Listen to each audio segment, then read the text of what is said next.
तो इसी तरह से वर आयुध धर्म रामम द्रष्टुम स ऋषि गणा सुराहा, सब सुर सब देवता आए और साथ में ऋषिगण भी आए कि अब क्या होने वाला है, क्योंकि ऐसा व्यक्ति जल्दी से अपनी जुबान खोलता नहीं है, और खोलता है तो सारा जगत डोलता है फिर। तो सारे देवता पितामहम पुरस्कृत्य, पितामह को भी अपने साथ लाई, उनको आगे करके समेता, समेता मतलब इकट्ठे होकर के, समेता तत्र सर्वशः, सब तरफ से देवता ऋषि सब लोग आकर के वहां इकट्ठे हो गए श्री राम को देखने के लिए, जब उन्होंने उस वैष्णव धनुष को अपने हाथ में लिया और उसके ऊपर शर को चढ़ाया, क्योंकि अब किसी न किसी की तो मुसीबत आने वाली है, क्योंकि ये दिव्य धनुष है और ये तो कोई खास परिस्थिति के लिए ही बनाया गया था, ऐसे कोई सामान्य धनुष तो है नहीं, और ये दूसरे के पुर को जीतने वाला है, पर पुरंजय, दूसरे के दर्प और बल को नाश करने वाला है। तो ऐसा धनुष यदि आज तन गया है तो कुछ ना कुछ तो विशेष होने वाला है। तो उस विशेष घटना को देखने के लिए सब देवतागण, ऋषिगण और ब्रह्मा सहित सब दैवी शक्तियां वहां पर एकत्रित हो गई सभी दिशाओं से। गंधर्वाप्सरश्चैव सिद्धचारण किन्नराः यक्ष राक्षस नागाश्च तद द्रष्टुम महदद्भुतम, तद महद अद्भुतम द्रष्टुम, तो उस अत्यंत अद्भुत घटना को देखने के लिए, महद अद्भुतम द्रष्टुम, गंधर्वा, गंधर्व भी आ गए, क्योंकि वो फिर विजय के गान गाएंगे, गंधर्व भी आ गए। अप्सराश्चैव, अप्सराएं भी आ गई, वो नृत्य करेंगी जब कोई विजयी होता है तो। सिद्ध चारण किन्नराः, सिद्ध जो आत्माएं हैं वो भी आ गए, चारण जो इनके नौकर चाकर हैं, ड्राइवर आदि हैं, वो भी आ गए, किन्नर भी आ गए,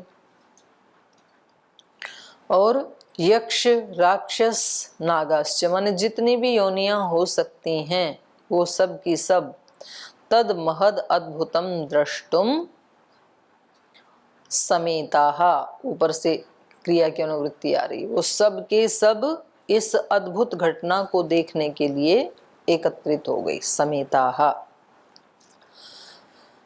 जड़ीकृते तदा लोके रामे वरधनुर्धरे निर्वीर्यो जामदग्नौसौ रामो रामम उदैक्षत। तो जड़ीकृते तदा लोके रामे, सारे लोक को जैसे जड़ की तरह बना दिया, क्योंकि सारा का सारा लोक ऐसे खड़ा हो गया, स्टेचू बन गया, देखने लगा उनको, क्योंकि सारे लोक लोकांतरों को चलाने वाली सारी शक्तियां तो यहाँ आ गई और वो सब देख रहे हैं अपलक। तो एक तरह से सारा का सारा संसार ही क्या हो गया, लोक क्या हो गया, जड़ीकृत, जड़ जैसे हो गया। जड़ीकृते तदा लोके रामे वर धनुर्धरे, श्रेष्ठ धनुष को धारण करने वाले उस श्री राम में ही मानो सारे लोक लोकांतर आकर के ठहर गए, जड़ हो गई। निर्वीर्यो जामदग्न्यो असौ, जामदग्न्यो असौ राम निर्वीर्य, और जब इस तरह का वहां पर प्रसंग बना तो ये जो जमदग्नि श्री राम है, परशुराम जी, जिनको थोड़ी देर पहले कोई आंख उठा के भी नहीं देख सकता था, सूर्य जैसा तेज इनका, सब बेहोश हो गए थे इनके आने पर। श्री राम आदि चारों भाई और वशिष्ठ जी आदि ऋषि और दशरथ, इनको छोड़ करके बाकी सब तो देख ही नहीं पा रहे थे।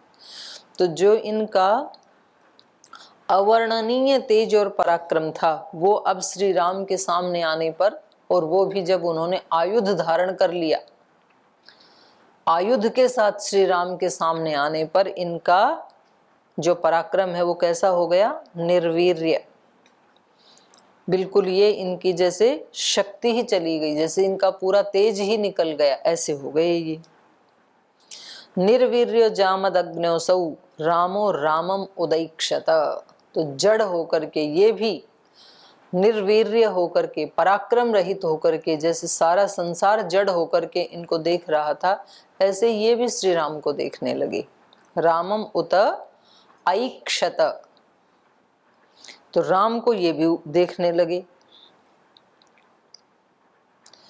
तेजोभिर्गत वीर्यत्वात् जामदग्न्यो जडीकृतः रामं कमलपत्राक्षं मन्दं मन्दं उवाचः काश्यपाय मया दत्ता यदा पूर्वं वसुन्धरा विषये मे न वस्तव्यमिति मां काश्यपो अब्रवीत् सोऽहं गुरुवचः कुर्वन् पृथिव्यां न वसे निशाम् तदा प्रभृते काकुत्स्थ कृता मे काश्यपस्यः तामिमां मद्गतिं वीर हन्तुं नार्षि राघव मनोजवं गमिष्यामि महेन्द्रं पर्वतोत्तमं लोकास्त्वप्रतिमा राम निर्जितास्तपसा मया जहेताञ्छरमुख्येन मा भूत्कालस्य पर्ययः अक्षय्यं मधुहन्तारं जानामि त्वां सुरेश्वरं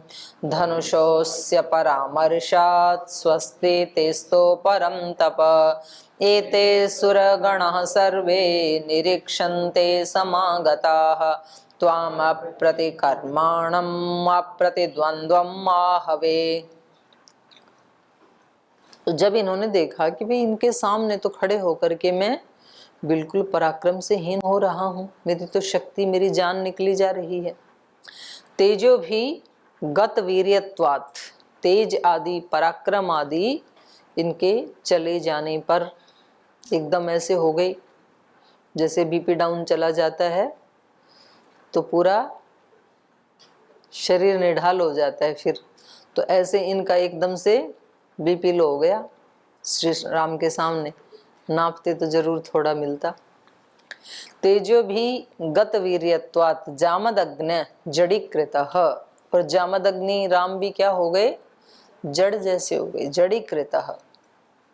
रामम कमल पत्राक्षम, और ऐसे जड़ होकर के ये कमल पत्राक्षम रामम, कमल के समान नयन हैं जिनके, माने विशाल नयन, तो ऐसे कमल नयन राम को मंदम मंदम उवाचह, फिर बहुत धीरे से हिम्मत करके इन्होंने कहा, बड़ी हिम्मत जुटा के, जैसे सारी शक्ति चली, क्योंकि उन्होंने कह दिया कि प्राण तो आपके हरूंगा नहीं, बाकी कुछ छोड़ूंगा नहीं, क्योंकि ये मर्यादा है, तो प्राण तो हरूंगा नहीं। जिससे वहां योग ग्राम में बोलते हैं ना, मरने तो देंगे नहीं पर खाने को देंगे नहीं तो जान तो बची रहेगी, बाकी कुछ बचेगा नहीं।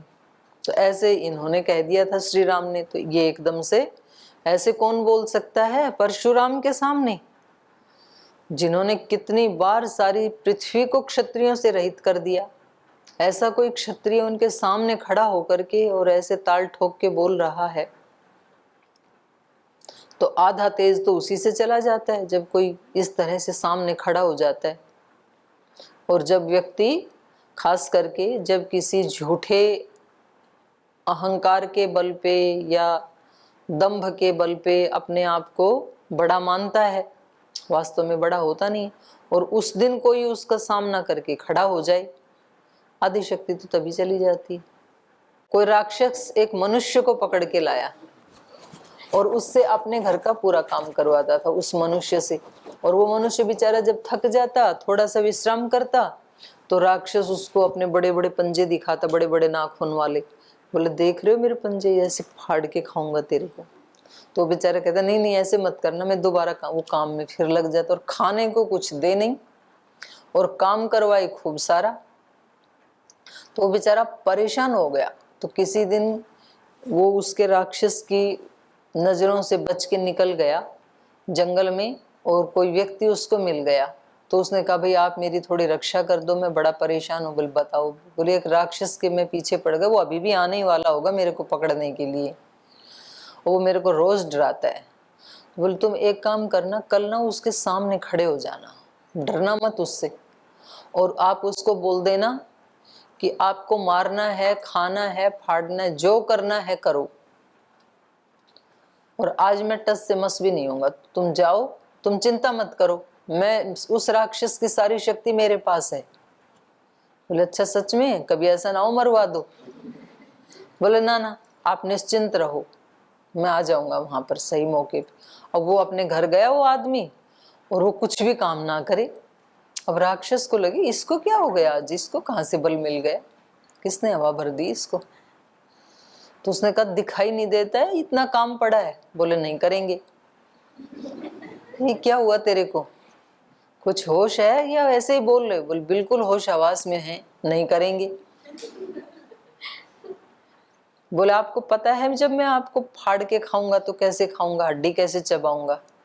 बोले कैसे भी चबाओ, कैसे भी मारो, एक दिन तो मरना ही है। रोज रोज मरना, हर पल मरना, हर घंटे मरना, उस हर पल मरने से अच्छा तो एक ही दिन मर जाते हैं।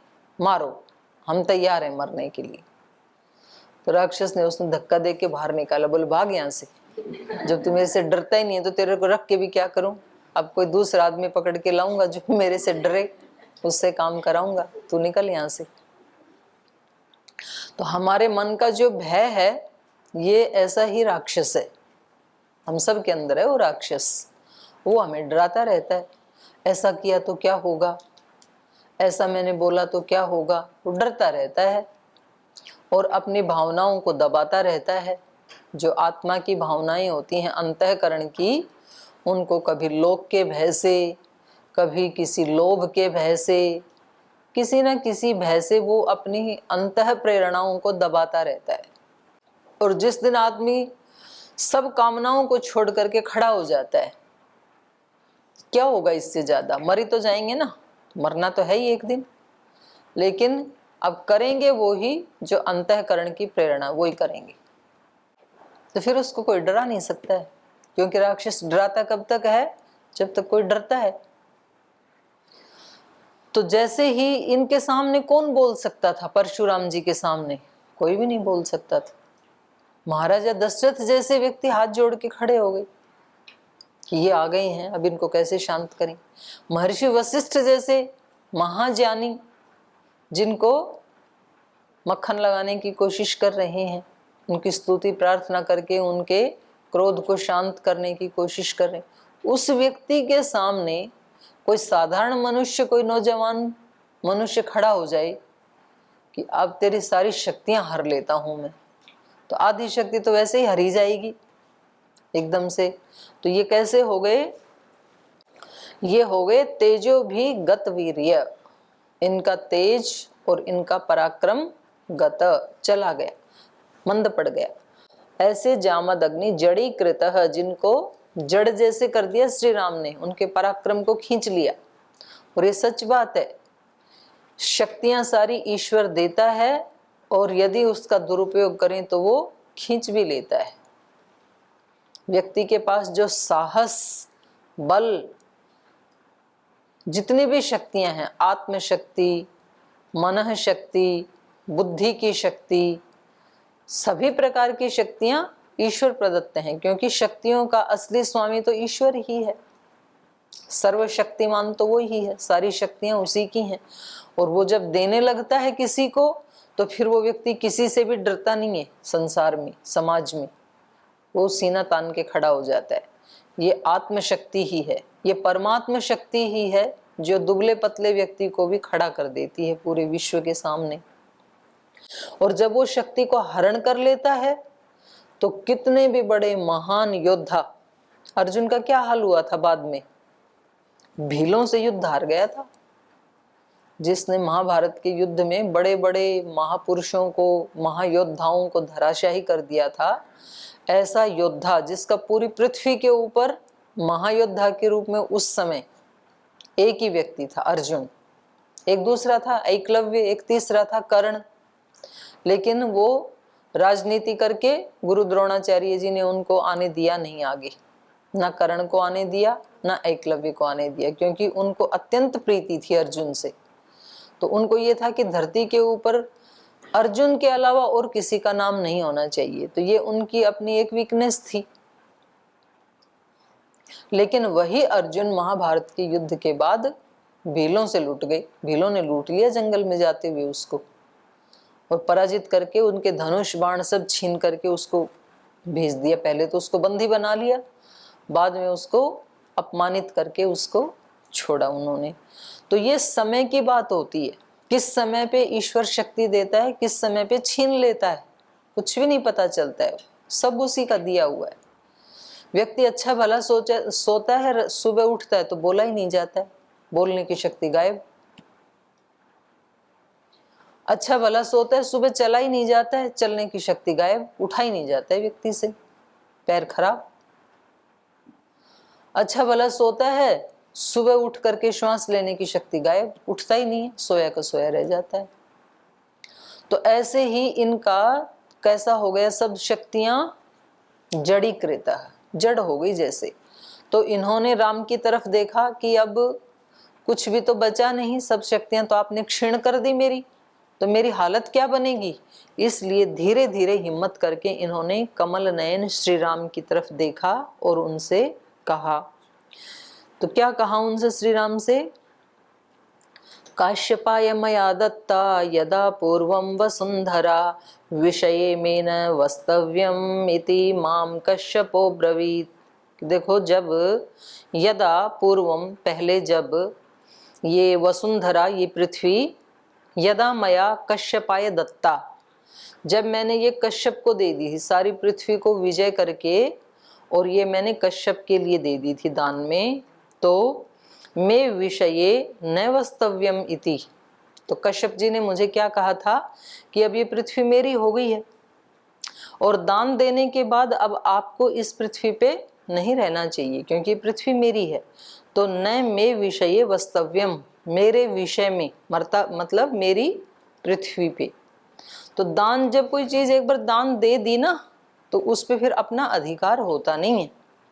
तो इसलिए भारत में ये परंपरा है कि बेटी के घर में खाना नहीं खाते हैं। आजकल तो खूब खाते हैं, कई कई दिन जाके खाते हैं। वो कहते हैं ये सब अंधविश्वास है, बेटा बेटी एक समान है। ठीक है, उसकी एक अलग चर्चा है, मैं उस पर नहीं जा रही हूँ। लेकिन ऐसी एक धारणा है कि भाई हमने कन्या को किसी को सौंप दिया है, अब वो धरोहर है, हमारे पास वो धरोहर थी किसी की, वो हमने दे दी है, तो उस पे हमारा अधिकार नहीं है। अब कन्या हमारे घर आएगी, हम उसको समय समय पे जो भी अपने पास है कुछ गिफ्ट भी देंगे, प्रेम भी देंगे, लेकिन एक जो अधिकार होता है वो अधिकार अब हमारा नहीं है। जैसे शादी से पहले माता पिता कहीं घूमने जाते हैं तो अपनी कन्या को साथ ले जाते हैं, क्योंकि कन्या के ऊपर उनका पूर्ण अधिकार है, वो जहाँ भी जाएं ले जाएं। और शादी हो गई, वही कन्या है, वही माता पिता है, तो कन्या कहती है कि आप वहाँ घूमने जा रहे हैं, मेरे को भी ले चलो। तो माता पिता कहते हैं बेटा पहले वहाँ पूछना पड़ेगा, क्योंकि अब आपके ऊपर हमारा अधिकार नहीं है।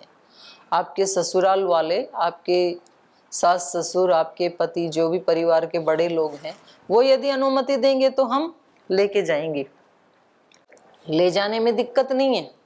माता पिता भी वही है, कन्या भी वही है, भाव बदल गया। पहले भाव ये था कि ये हमारी है, अब भाव ये हो गया कि अब ये उनके, इसके ऊपर अधिकार अब उस परिवार का है।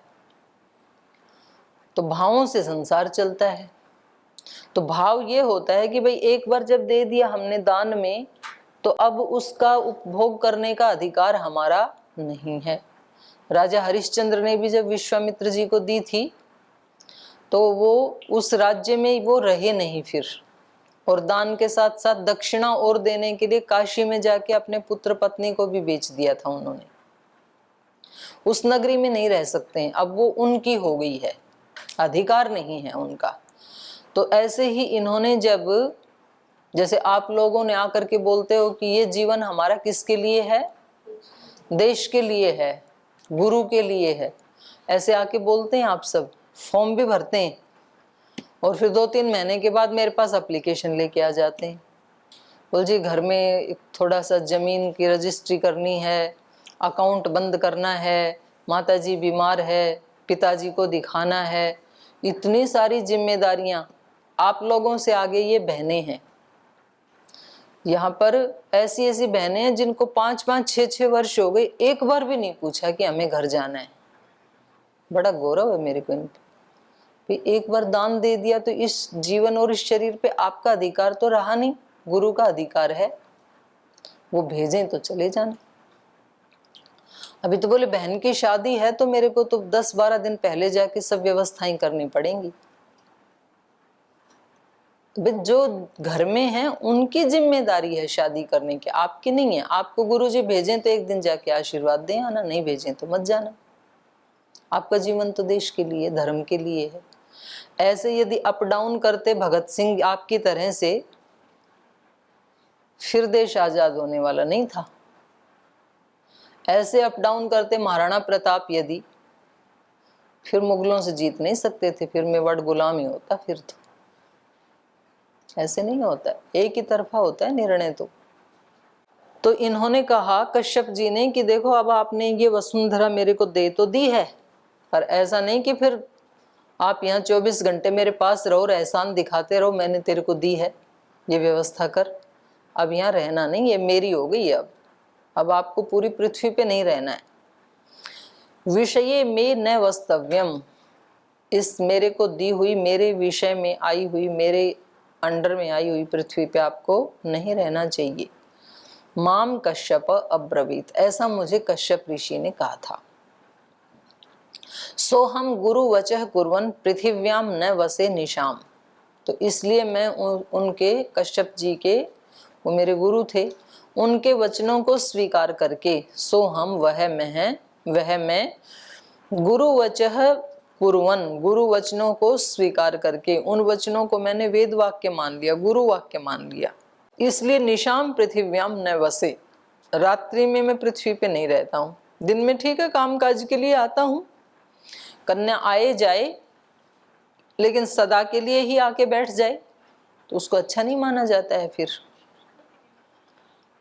तो इसलिए ये कह रहे हैं कि मैं रात्रि में वापस चला जाता हूँ, इस पृथ्वी पे नहीं रहता हूँ। इसलिए तदा प्रभृति, तब से लेकर के, हे काकुत्स्थ कृता में काश्यपश्य, क्योंकि ये कश्यप को मैंने प्रतिज्ञा कर ली थी कि ठीक है आप कह रहे हैं तो मैं यहाँ बसूंगा नहीं। इसका मतलब क्या हुआ कि दिन में वो सोते भी नहीं थे, सोने के लिए रात्रि है, रात्रि में पृथ्वी पे रहते नहीं थे। काम काज कर सकते हैं लेकिन रात को सोना वहीं है, जाकर के पृथ्वी पे नहीं सोना है। ताम इमाम मद गतिम वीर हंतुम ना हर्षि राघव, तो अब इनके संबोधन बदल गए। अब श्री राम को क्या कह रहे हैं? वीर, हे वीर। ताम, अभी तो बाण चलाया भी नहीं, ताना ही था, अभी तो बोला ही था, अभी तो केवल। तो कह रहे हैं हे वीर, ताम इमाम मद गतिम हंतुम न अर्हसी, इसलिए मेरी गति को मत छीनो, क्योंकि यदि आपने मेरी गति छीन ली तो यहाँ तो मैं, मेरी प्रतिज्ञा है, मैं यहाँ रह नहीं सकता हूँ, और गति नहीं है तो वहां जाऊंगा कैसे पर्वत के ऊपर। इसलिए बाकी जो छीनना है छीन लो। मेरी तपस्या से जो मैंने लोक लोकांतरों का अर्जन किया था, जो मेरे अंडर में आए थे, वो लोक लोकांतर भले ही आप छीन लें, पर इतनी तो मेरे ऊपर कृपा करें कि मेरी इस गति को न छीने। मनोजवम गमिष्यामि महेंद्रम पर्वतोत्तमम, क्योंकि मैं मनोजवम, अत्यंत तीव्र गति से, अत्यंत वेग से अभी चला जाऊंगा महेंद्र पर्वत को, बाण खाने से पहले ही। तो इस गति को मत छीनो, बाकी कुछ भी ले लो। तो ये भी एक समझदारी है। जब अपने सामने सच्चाई आ गई कि भैया कोई साधारण मनुष्य तो है नहीं, क्योंकि ये धनुष कौन छीन सकता है? विष्णु के अलावा और कोई छीन नहीं सकता है। विष्णु का धनुष था, विष्णु ही छीन सकता है। जब उसने देखा कि इसने अगर इसको तान लिया है और मार दिया, गति मेरी छीन ली यदि, तो मेरा तो बहुत दुर्गति हो जाएगी बिना गति के। तो इसलिए पहले ही उनसे क्षमा मांग ली। तो कई बार तो हम क्या करते हैं, हमें अपने दोष का पता भी लग जाता है, लेकिन तो भी अहंकार उसको स्वीकार नहीं करने देता है। अंदर से हम जान रहे होते हैं कि हाँ दोष तो है मेरा, लेकिन तो भी अपने मन में तो स्वीकार करेंगे, पर उस व्यक्ति के सामने जा करके अपना अहंकार के कारण उसके कुछ ना कुछ वो देते ही रहते हैं, तुक देते रहते हैं, उसके कुछ ना कुछ उसके बारे में पक्ष रखते रहते हैं। मैंने ऐसा इसलिए किया, और अंदर से जान रहे होते हैं गलती तो होगी। इसलिए समझदार ज्यादा व्यक्ति कौन है, जैसे गलती समझ में आए उसको उसी रूप में स्वीकार करे, हाँ ये गलती तो है, लेकिन मैं अभी इस गलती को ठीक करने में अपने आप को सक्षम नहीं पा रहा हूँ। मेरे को भी अंदर से लग रहा है कि ये गलती है, पर मेरा अहंकार ये कहता है कि तू इसको मान मत। कम से कम इतना तो बोल दे आदमी, तो भी गति होती है फिर। तो कुछ तो बोल देते हैं। तो सारी की सारी इस संसार में लड़ाई किसकी है? सॉरी न बोलने की।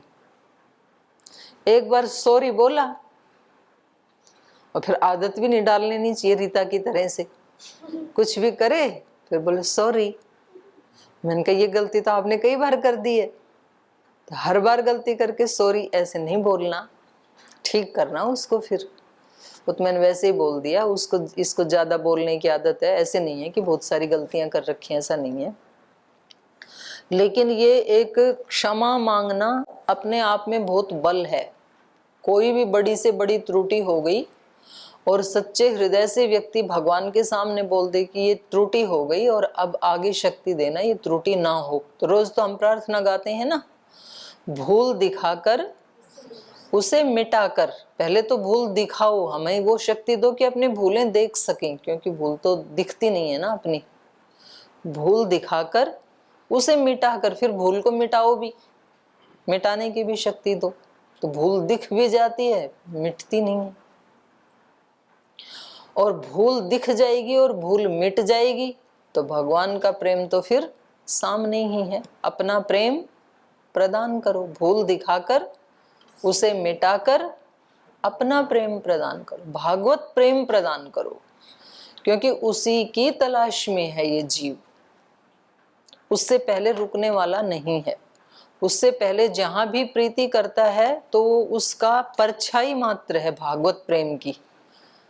जो सांसारिक प्रेम होता है, किसी वस्तु में होता है, किसी व्यक्ति में होता है, किसी संबंध में होता है, वो सब उस भागवत प्रेम की परछाई मात्र हो सकती है, उधर ले जाने का एक स्टेप हो सकता है, लेकिन प्यास इसकी वहीं तृप्त होगी, यहाँ तृप्त हो नहीं सकती है।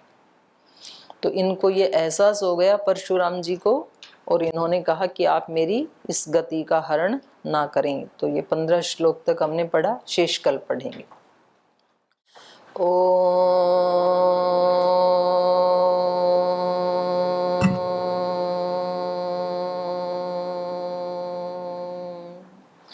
शांति शांति शांति। श्री गुरुभ्यो नमः। ईश्वर हे सर्वेश्वर हे प्राणेश्वर हे परमेश्वर हे हृदयेश्वर हे सर्वेश्वर हे प्राणेश्वर हे परमेश्वर हे समर्थ हे करुणा सिंधु हे समर्थ हे करुणा सिंधु विनती स्वीकार करो विनती स्वीकार करो भूल दिखा कर उसे मिटा कर भूल दिखा कर उसे मिटा कर अपना प्रेम प्रदान करो अपना प्रेम प्रदान करो पीर हरो हरि